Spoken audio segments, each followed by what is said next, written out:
Shalom dan puji Tuhan saudara atas kebaikan Tuhan kepada setiap kita, sehingga pada hari ini saudara kita boleh bersama-sama di dalam ringkasan pelajaran sekolah Sabat, pelajaran yang ke-11 yang bertajuk Yesus Pencipta dan Penyempurna Iman Kita.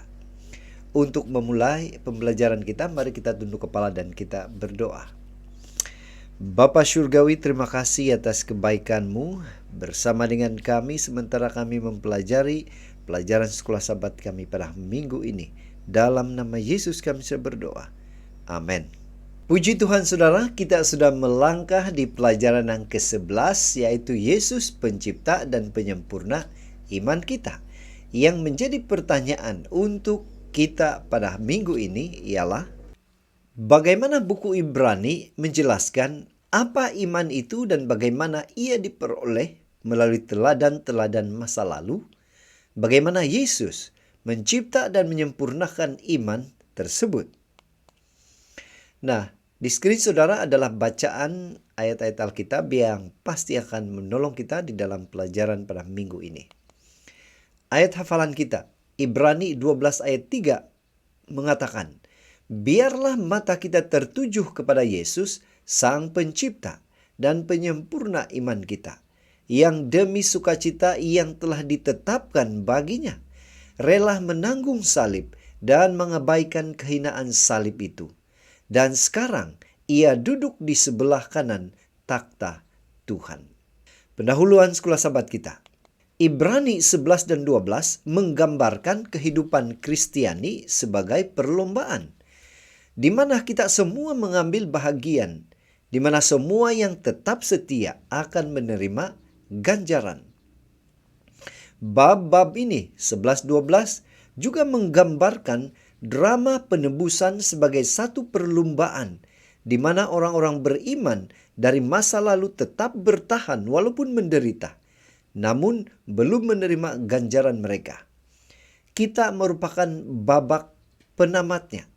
Drama ini berakhir dengan kemasukan kita dan menyelesaikan bahagian terakhir perlombaan itu, dan Yesus duduk di garisan penamat di sebelah kanan Tuhan.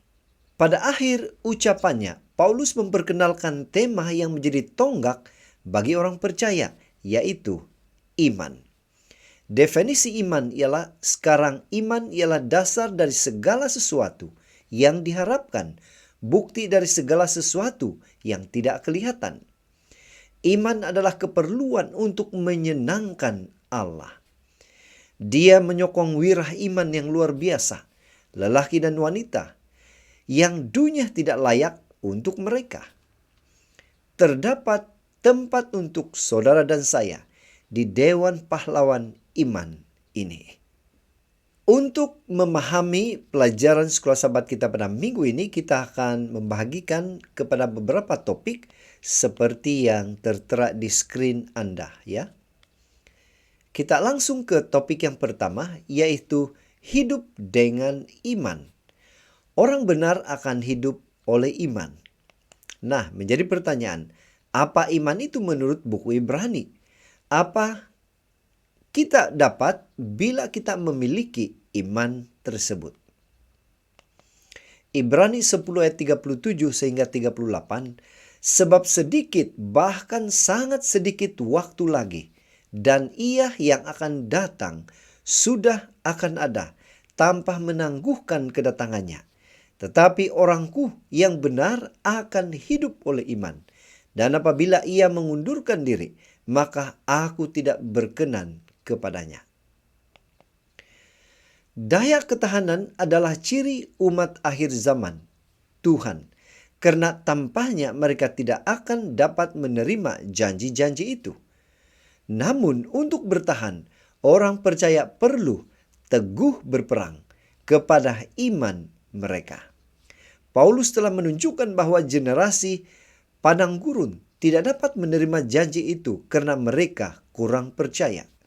Kitab Ibrani menggambarkan orang-orang percaya juga berada pada ambang penggenapan janji dan perlu beriman jika mereka mahu menerima janji-janji tersebut. Yesus Dia akan datang.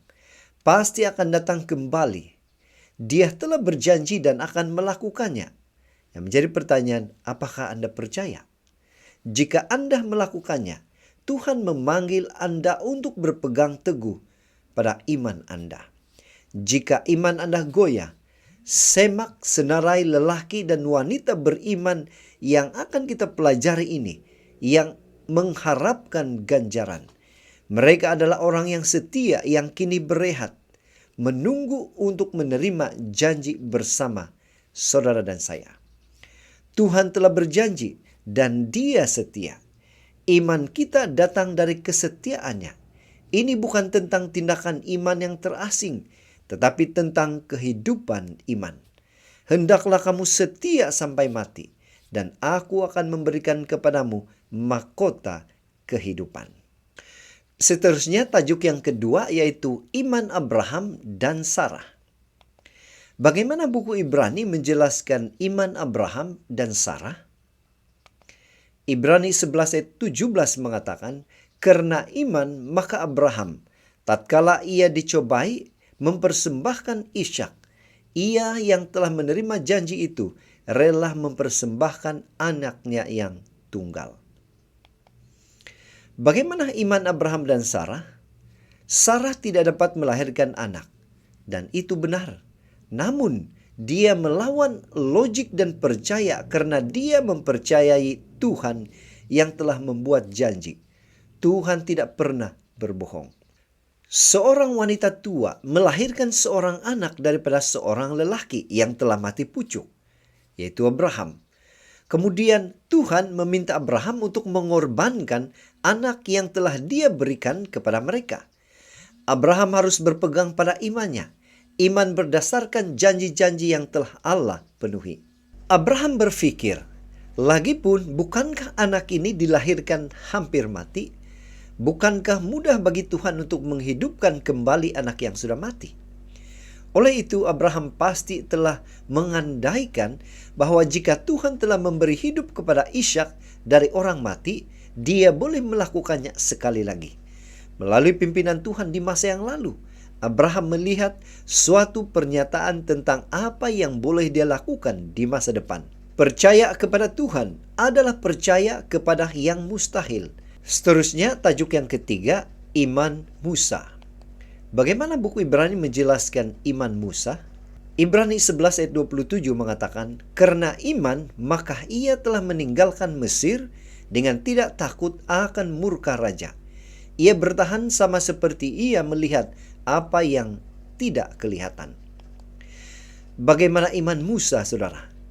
Kehebatan Musa adalah bahwa dia dapat melihat jauh di luar janji-janji Raja Mesir dan melihat kepada yang tidak kelihatan, yaitu janji-janji Tuhan.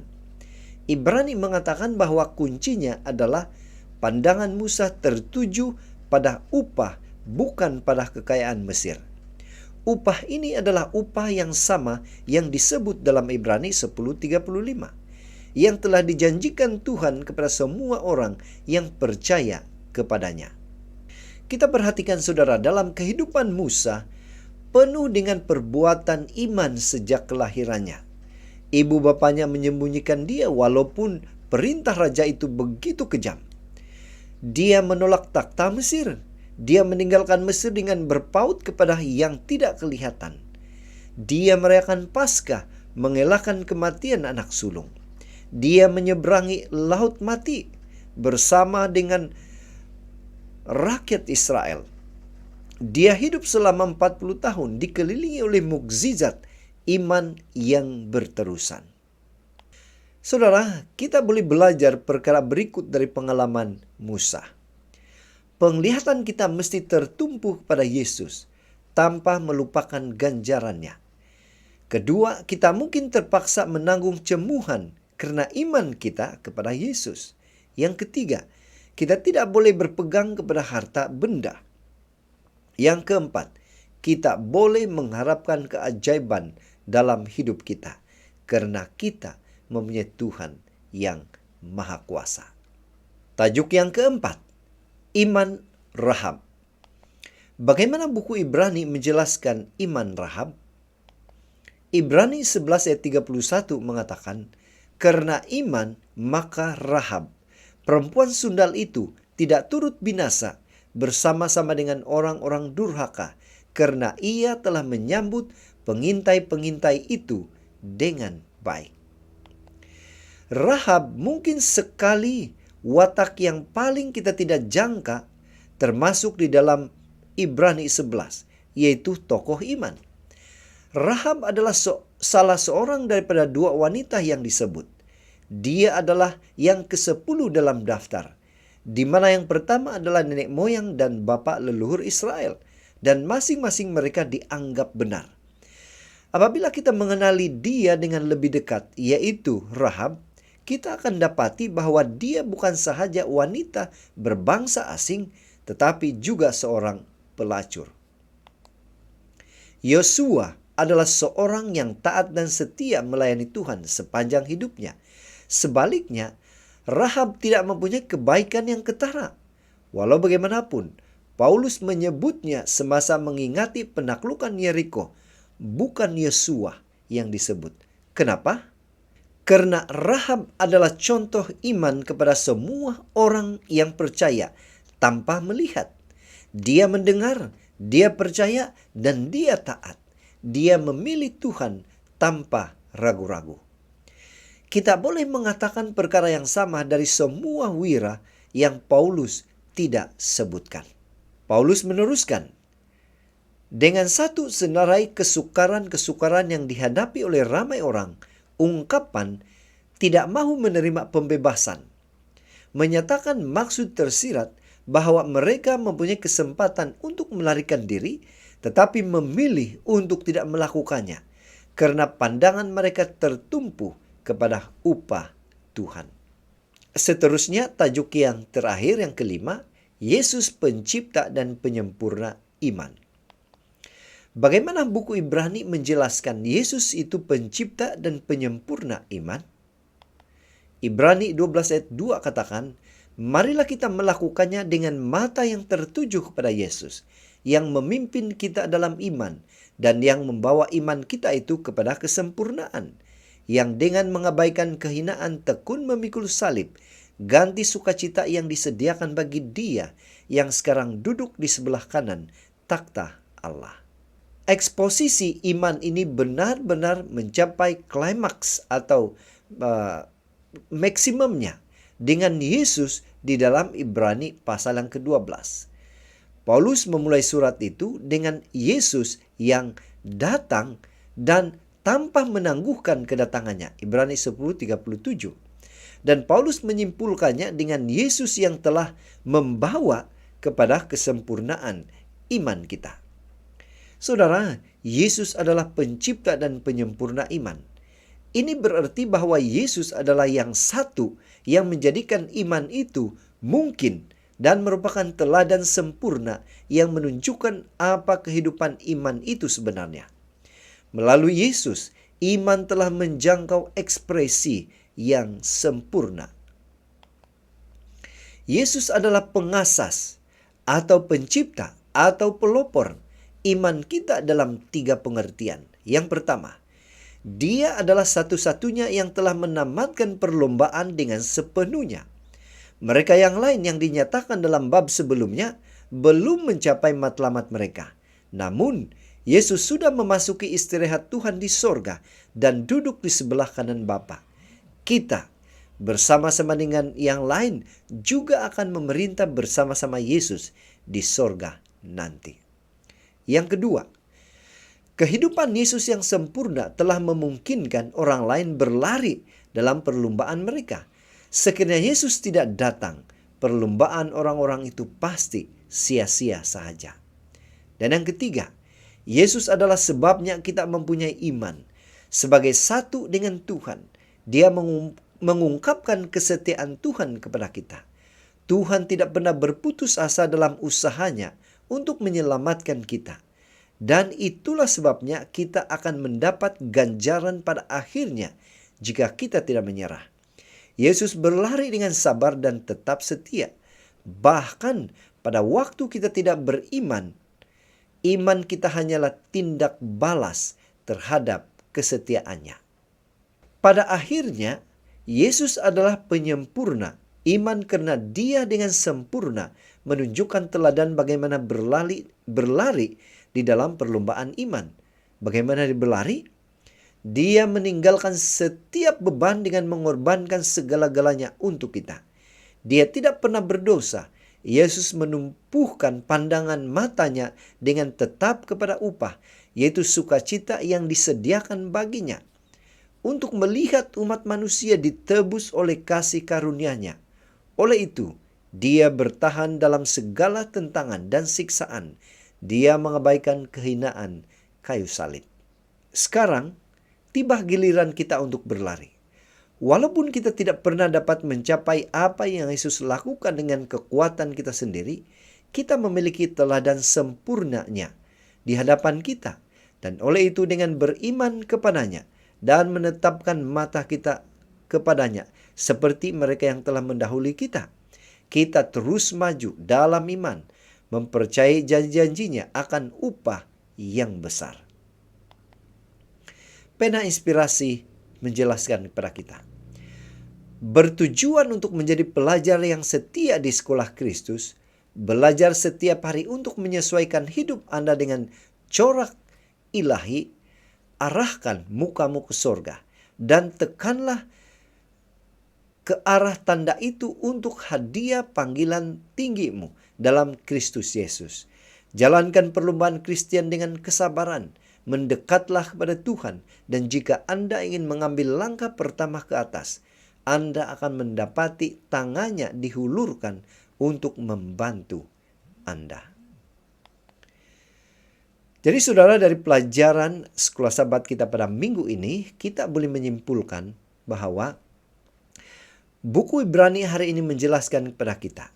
Yang pertama, orang yang benar akan hidup oleh iman. Yang kedua, kita bersyukur, kita berterima kasih karena begitu banyak atau ramai tokoh dalam Alkitab yang hidup karena iman. Abraham dan Sarah, iman Musa, iman Rahab, dan banyak lagi tokoh-tokoh di dalam Alkitab, khususnya dalam buku Ibrani, yang mempertahankan iman yang dikaruniakan oleh Tuhan kepada mereka. Dan yang terakhir, Yesus adalah pencipta dan penyempurna iman. Yesus adalah contoh yang terbaik dalam kesempurnaan iman karena Dia sudah berada di sorga, sudah sampai di tujuan akhir. Saudara, sekian saja ringkasan pelajaran sekolah Sabat kita pada minggu ini. Semoga ini boleh membantu kita memahami pelajaran sekolah Sabat kita pada minggu ini. Tuhan memberkati. Mari kita berdoa.